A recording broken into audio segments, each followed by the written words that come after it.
Olá, seja muito bem-vindo, pessoal. Coincidentemente, antes da fala do Bolsonaro falar que não tem dinheiro, o YouTube começou a entregar um vídeo meu de 1 ano com o senador Paulo Paim. É impressionante como a tecnologia às vezes prevê o que vai acontecer. Bolsonaro, numa live, disse que não tem dinheiro para pagar. Há 1 ano atrás, eu perguntei ao Paulo Paim e fui direto. Tem dinheiro para pagar ou não? Corta para mim e para cá. Ó. Tem dinheiro para pagar ou não? E ele foi cirúrgico em falar que tinha dinheiro e ele explicou. Pessoal, em 2022, até imprimir papel moeda poderia ter feito, tá? Aí você vai me perguntar assim, Felipe, mas isso gera inflação. Vem para cá. A França fez isso. Vários países fizeram isso. Sabe por que não gera inflação? Porque nós estamos em um momento de crise e de escassez. Então, eu quero que você acompanhe esse vídeo. Uma retrospectiva. Engraçado. A gente já previa que pela primeira vez Jair Bolsonaro falou em 14º salário. Mas 1 ano atrás, a gente já tinha essa resposta. Se tem como pagar ou não. Acompanha comigo essa live que nós fizemos com o senador Paulo Paim. Presta atenção aí e você vai tirando as suas próprias conclusões. Comenta aqui embaixo. Vamos lá. Possível. Porque agora é momento de urgência. Nesse momento de pandemia, a gente precisa desse 14º, a gente necessita que você, aposentado e pensionista, tenha esse recurso e a economia também vai necessitar disso. Senador, seja bem-vindo, a palavra é do senhor. Muito bom estar com vocês aqui. Boa tarde, doutor Sandro, o doutor João Adolfo, o doutor Felipe e o doutor Milton.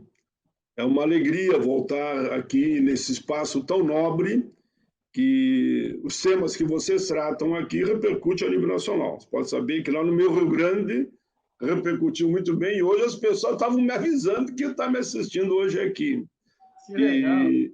E sem sombra de dúvida, a ideia que os senhores tiveram do 14º salário, que está escrito aqui no projeto, o projeto está aqui, Senado Federal, projeto 3657 de 2020, na justificativa está a origem, o que é bacana a gente poder dizer que foram milhares e milhares de pessoas que viam o canal de vocês, foram contempladas com essa iniciativa. Eu diria que hoje, pela repercussão nos jornais, milhões de pessoas estão apoiando essa ideia. Né? Dá para dizer milhões, olha, eu não estou aqui, eu não sou de inventar, né? Eu dou relatos. Milhões de pessoas estão apoiando a ideia e essa live tem esse objetivo, interagir mais com o Brasil, no sentido de que a pressão democrática, legítima, respeitosa, se faça no parlamento e no executivo. Eu já posso de pronto aqui dizer para vocês, o que eu quero é que saia o 14º. Se vier por decreto, por medida provisória, por vontade de uma indicação, o importante é que o nosso querido aposentado e pensionista tenha o seu 14º salário no fim do ano, que as outras lives e os debates, que eu tenho participado desse debate, em outros espaços a partir do projeto que vocês me apresentaram. As pessoas reafirmam, de fato, senador, paga remédio, paga a situação do filho desempregado, genro, nora desempregado, enfim, são milhões de pessoas que tiveram que dar assistência, que isso é o caminho, eu vejo por mim, né? Eu também tenho esse tipo de problema, e dou testemunho, tenho sim, e tenho que segurar, e procuro segurar dentro do possível filhos, netos. Calcule, mas eu sou senador, não estou jogando aqui não, só estou relatando os fatos. Calcule um cidadão que ganha lá 1 salário mínimo, 2, e tem que atender, dentro do possível, naturalmente, os seus familiares e pessoas mais próximas. Eu acho que é mais do que justo. Eu sempre digo que o aposentado ele tem toda uma história para chegar naquele momento. Né? Ele não chegou ali de graça. Ele trabalhou, lutou, contribuiu, né? Religiosamente, até que teve direito a essa poupança que ele fez durante toda a vida, claro, articulada junto ao Estado, ou seja, o governo. E nesse momento que dá uma pandemia como essa, olha, nós estamos atendendo lá praticamente todos os setores, viu? É difícil o setor que não está sendo atendido no Congresso. E o aposentado está com uma expectativa muito grande. Por isso eu fiz questão, Lator. Perfeito. Felipe, tem pergunta? Eu vou fazer a pergunta que eu fiz da outra vez, né? Vamos ver como é que está agora. Eu perguntei para o senhor da outra vez, queria até que o senhor falasse mais detalhadamente. Eu perguntei se tinha dinheiro para pagar. Porque depois daquela conversa, muitas coisas surgiram. Falaram que não tem como, acabou de pagar o auxílio emergencial. Tem muito rumor assim nos comentários.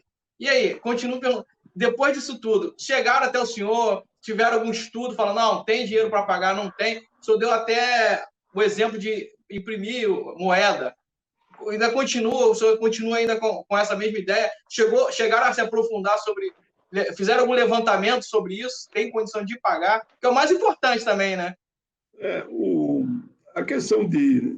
Eu aprendi na política nesses anos todos que quando o Congresso tem vontade política de fazer acontecer, claro, com responsabilidade social, faz. Então, tem diversos caminhos que a gente pode perseguir. Mas, nesse momento de pandemia, nós apontamos o caminho.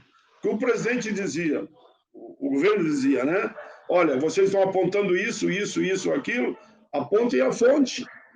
Aí nós dissemos, não, o Supremo já decidiu que você pode alavancar moeda para efeito de atender a demanda de salvar vidas, é um estado de guerra.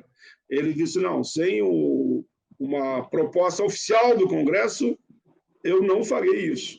O Congresso fez. Depois ele pediu uma proposta de emenda constitucional, a PEC 10. Nós aprovamos. Olha, se eu tenho dinheiro, por exemplo, os bancos receberam de imediato 1,2 trilhão. Os micros, pequenos e médios, grandes, receberam bilhões, e não estou condenando, não. Aprovei por unanimidade para atender os micros, pequenos e médios, porque eles sustentam os empregos, né? E se a economia para, vai ter que ter uma fonte de recurso. Foi tudo atendido. Atendemos os agricultores também, dos mais variados setores. Atendemos a cultura. Tudo corretíssimo, viu? E eu defendi esses projetos todos. Todos eu defendi, com muita convicção, participei de live com eles, e todos apontaram o caminho. O caminho aí, só quem pode imprimir moeda é o poder central, é o governo. Ele naturalmente vai imprimir, ele tem que ter um viés do retorno, e vai ter o retorno. Porque aquilo que nós temos falado, se a gente injeta aí, né, um volume na economia de valor, vamos pegar o referente ao salário mínimo, né? Olha, são em torno hoje, vamos dizer que pegue 30 milhões de pessoas. Que nós injete 30 milhões de salário mínimo na economia, só como exemplo. Só como exemplo, né? Calcule isso no mercado, comprando, vendendo, gerando emprego, gerando receita, gerando contribuições para o município, para o Estado. É uma rede, é uma rede. Olha, eu dou o exemplo do salário mínimo. Quando eu cheguei no Congresso, valia $60. Eu, com esse mesmo argumento que eu estou usando aqui agora, do Fernando Henrique, eu levei para $100. E no governo Lula, ele chegou a $350. Que fizemos uma política de inflação mais PIB. E deu certo. O PIB vai crescendo, né? A população, tendo poder de compra, vai comprando, consequentemente, alguém está vendendo, e só na venda já gera emprego. Calcule na produção e calcule na matéria-prima. O raciocínio é o mesmo agora. Todos os países do mundo estão fazendo isso. Não sei se eu usei outra vez esse dado. Estados Unidos é 7 trilhões que eles vão jogar na economia. 7 trilhões. Cada cidadão vai receber no mínimo $1.200 em casa, todo mês. $1.200, calcule. 1 por 5 significa aí mais de R$5.000 todos os meses. É porque são os bonzinhos só? Não. Eles estão agindo correto. Primeiro que salva a vida, isso, né? Vai atender o cidadão e a sua família. E, ao mesmo tempo, a economia vai girando, a economia não para. Então, é nesse princípio que nós estamos atendendo diversos setores corretamente. Quero que ninguém diga aqui que eu digo, ele está dizendo que lá não devia, que devia, não. Lá devia e já foi e tinha que ter ido mesmo. E agora chegou a vez do aposentado. O princípio é o mesmo, não dá para inventar, não, porque eu vou tirar daqui, ou vou tirar do orçamento, ou vou mexer aqui, eu vou tributar agora juros e lucros e dividendos de grandes fortunas. Eu acho que tem que tributar mesmo, que só a Estônia que não tributou. Todos os países do mundo tributaram. Mas não vai ser agora na corrida que eu vou aprovar um projeto como esse para gerar renda para vir pagar o aposentado. Podemos apontar outras fontes de recursos, mas isso é um processo que vai na frente. Se quisermos fazer que ele vire não um 14º de emergência, mas permanente, bom, daí é outra discussão. Nós vamos ter que trabalhar no orçamento para que fique muito claro de onde está deslocando o dinheiro de uma área para outra para atender os nossos queridos aposentados. Então, não tem desculpa. Não vão fazer se não quiserem. Olha o que eu estou dizendo, eu me considero responsável. Sou um homem de 70 anos, todos sabem que eu sempre fui responsável e continuo responsável. Eu não estaria dizendo isso se eu não tivesse convicto que pode fazer. E digo, e reafirmo, aquilo que vocês perguntaram. Para mim, eu quero que venha, desde que seja assegurado o 14º para aposentado. Se for por medida provisória, por projeto de lei, para mim não há problema nenhum. E alguém diz, mas daí tu perde a paternidade.